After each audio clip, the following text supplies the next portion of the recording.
एक बिजनेसमैन अपने बिजनेस को लेकर काफ़ी चिंता किया करता था कि क्या होगा आगे आने वाले कल में और कैसे काम आगे बढ़ेगा और इस व्यवसाय को उनका बच्चा संभाल पाएगा या नहीं। दोस्तों, उस बिजनेसमैन का एक लड़का भी था जो उसने काफ़ी बार कहता रहता था कि पापा आप मुझे हमारे इस बिज़नेस को संभालने का मौका दीजिए, क्योंकि अब मुझे भी बिज़नेस करना आ गया है। लेकिन वो व्यक्ति कभी अपने बेटे को मौका नहीं देता।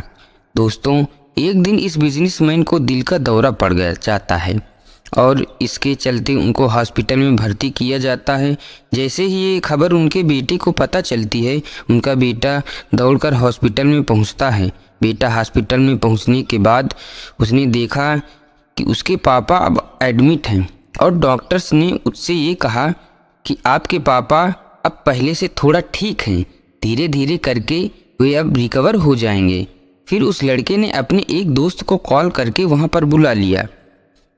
फिर उसका दोस्त वहाँ पर आता है और उससे पूछता है कि क्या हुआ भाई। फिर उस बिजनेसमैन के लड़के ने अपने दोस्त से कहा कि मेरे पापा को दिल का दौरा आया है और उन्हें अस्पताल में एडमिट किया हुआ है।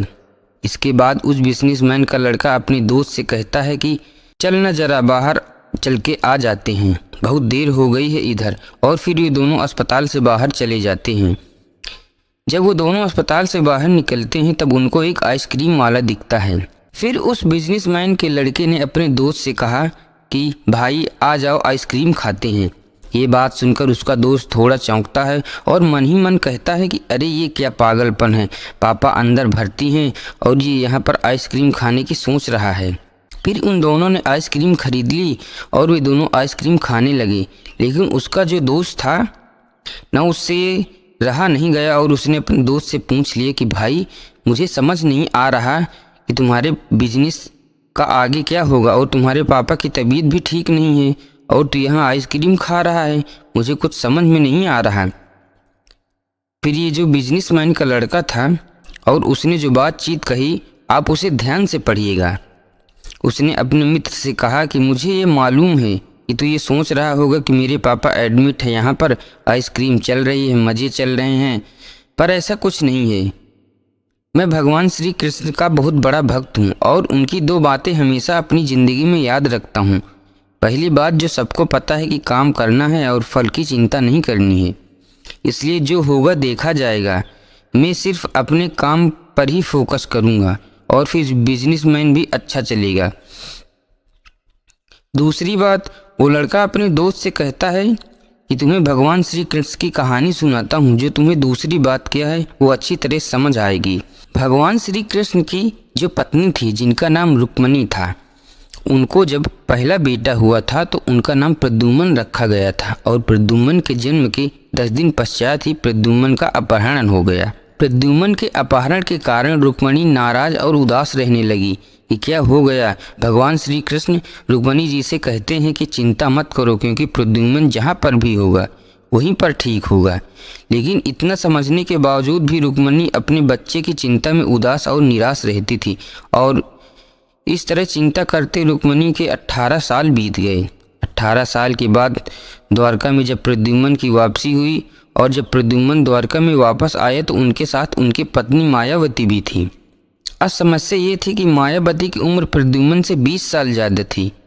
वहाँ रुक्मणी पहले तो खुश हुई कि बच्चा वापस आ गया है और फिर दुखी हो गई क्योंकि इतनी बड़ी लड़की से शादी की।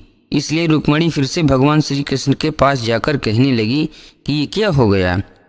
फिर भगवान श्री कृष्ण जी ने रुक्मणी जी से कहा कि जो हो गया उसको स्वीकार कर लो और आगे बढ़ो, चिंता मत करो। लेकिन माँ रुक्मणी ये कह रही थी कि बड़ी लड़की से शादी क्यों कर ली और यही लड़की मिली थी क्या, और इस बात को स्वीकार नहीं कर पा रही थी। इसके कारण 7 साल तक रुक्मणी जी दुखी और निराश रही और 7 साल के बाद रुक्मणी ने स्वीकार कर लिया कि प्रद्युम्न ने जो ये शादी कर दी वो ठीक है और इसके लिए ज़्यादा चिंता करने की ज़रूरत नहीं है, और उस शादी को उन्होंने स्वीकार कर लिया। दोस्तों, एक तरीके से माँ रुक्मणी जी ने अपनी ज़िंदगी के 26 साल उदासी में बिता दिए।